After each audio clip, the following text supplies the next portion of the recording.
aktivitas saya sehari-hari yang sampai dengan malam hari ini masih dipercaya sebagai salah satu pimpinan pusat di PWI Laskar Sabilillah. Kebetulan jabatannya adalah Panglima Pusat Laskar Sabilillah plus salah satu pendiri organisasi Perjuangan Wali Songo Indonesia.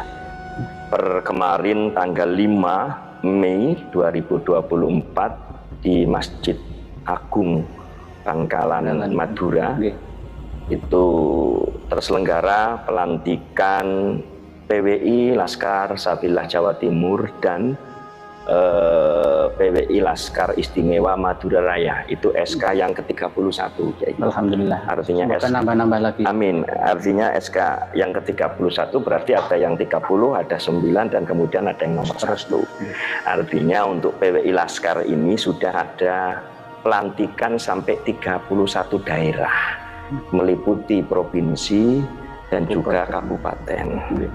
Alhamdulillah yang kemarin Jawa Timur Madura Raya sudah, sebelum itu adalah Provinsi Banten, Kiai. Kemudian Lampung dan beberapa kabupaten di Lampung, di Jawa Barat, di Banten, dan besok malam Kamis juga ada deklarasi di DKI Jakarta, di ibu kota Indonesia. Semangat luar biasa. Harus bawah ini benar ingin berubah ya ini. Alhamdulillah. Di Jawa Tengah sekitar sudah ada pelantikan lebih dari 7 kabupaten dari 35 kabupaten kota yang ada di Jawa Tengah. Artinya apa? Bahwa framingan dari kelompok tertentu yang mengatakan bahwa PWI Laskar Sabilillah itu hanya omon-omon atau hanya geger di medsos itu terbantahkan, bro. Termasuk salah satu pimpinan jenengan yang katanya itu laskar-laskaran hanya 10-20 orang. Tunggu wahai wali Pentagon. Wali Pentagon, tunggu ya. Aibmu kalau tidak dihentikan, ucapanmu tak bongkar panjenengan. Inilah ciri khas beliau ini keluar ini mulai. Ya. Jadi kalau beliau sudah kadung up itu nggak ada lagi yang bisa menghalangi. Ya itu, dan saya tambahi Kiai Gondrong itu tahun 2000-an ya. Sekarang ini Kiai Macan ya. Sangat ditakuti oleh semuanya. Ya. Beliau itu mau disembelih. Berkali-kali. Nggak takut sama sekali sekarang, apalagi sekarang sudah muncul PWI LS di mana-mana, nggak ada yang ditakuti lagi. Karena yang kita lakukan adalah bahwa khususnya Laskar Sabilillah itu bertugas melindungi, sekali lagi melindungi, membackup siapapun putra pribumi, siapapun putra Nusantara, siapapun anak bangsa dan putra-putri keturunan Wali Songo atau Bani Nusantara yang kemudian ada pihak mencoba untuk menjawil Siti, itu Laskar pasti turun.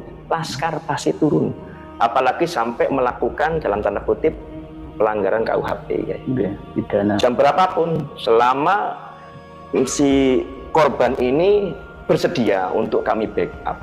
Baik backup secara fisik, artinya Laskar langsung turun. Berapa kebutuhannya, mulai dari 10, 100, 1000 dan seterusnya. Plus kalaulah kemudian mau menindaklanjuti ke pihak yang berwajib sampai ke sidang, kami juga sudah ada lawyer mendampingi sebagai pendamping. Sebagaimana kasus Mas Lubis yang di Lampung itu, Kiai, kami datang dan seterusnya, tergantung Mas Lubis, itu adalah bagian privasi kami. Dan kemudian yang terbaru kasus pemukulan dari salah satu warga Kota Bekasi. Teman-teman kami Bolo-Bolo Laskar Sabilillah Kota Bekasi sudah turun, ketemu langsung, dan sudah kami pertemukan dengan lawyer kami. Artinya apa? Tadi kalimat tadi, kami ini ada, kami ini nyata. Gerakan kami itu gerakan yang nyata, yang ada, dan apa? Sah secara hukum, karena PWI itu sudah ada SK Kemenkumhamnya. Jadi terregistrasi, kemudian katakanlah SK itu turun itu per bulan November tahun 2023. Gerakan kami bukan gerakan senyap seperti mungkin pemahaman sebagian kalian yang benci dengan keturunan Wali Songo, atau yang kemudian disebut para mukibin, mukibul atau bosnya yang mengatakan kami hanya gerakan Ramedin. Kami nyata, karena gerakan kami bukan gerakan dulu orang-orang yang disebut dengan istilah PKI gitu. PKI pimpinannya siapa, DN Aidit, Al Aidit, Baklawi, tapi kemudian dihapus daftar kemargaannya.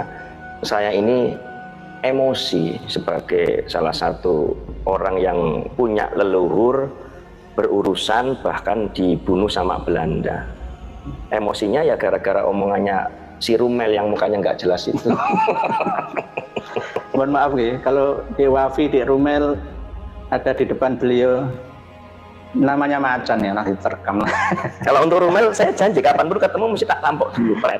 Ya terserah, mau nampoknya halus atau kenceng kan nanti kan belum ketemu. Saya orangnya apa adanya. Jadi memang kiai itu harus ada yang kayak gini, ada yang kayak gini, ada yang kayak gini.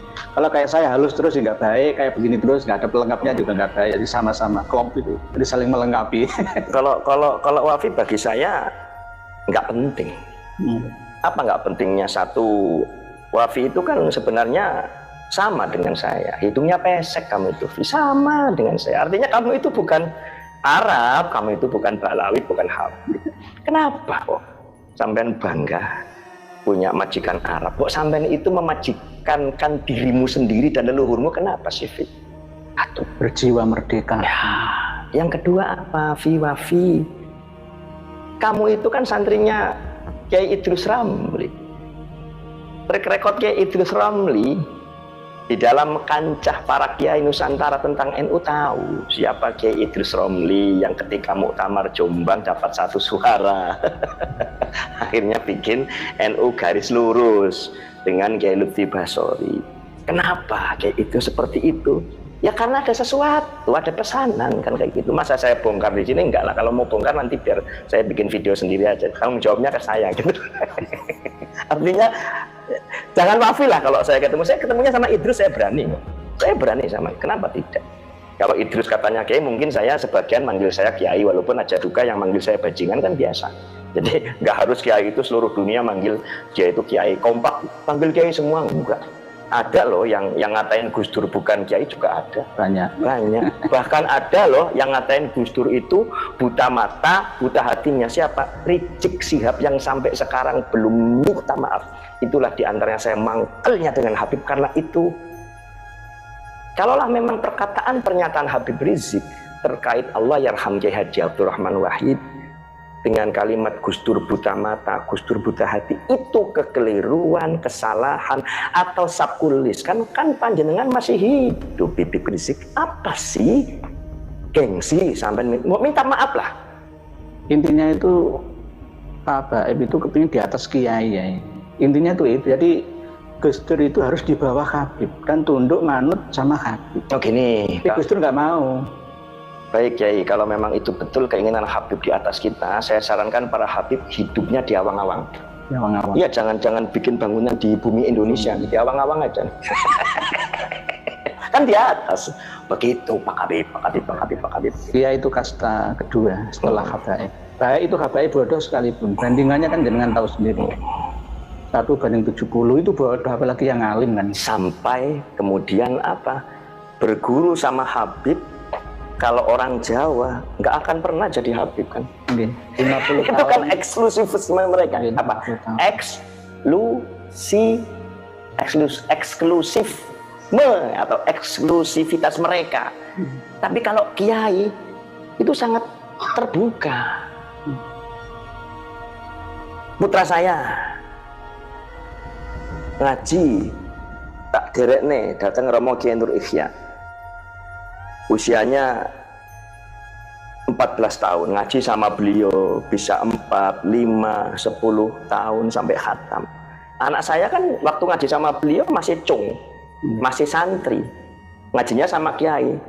Tapi nanti ketika anak saya sudah boyong, kemudian memberikan manfaat atas ilmu Kiai Nur Ikhya, di kampung mana, bisa di Tegal atau kemudian nikah dengan orang mana, kemudian bikin madrasah, bikin pengajian, kan anak saya boleh disebut Kiai kan? Boleh. Ini loh.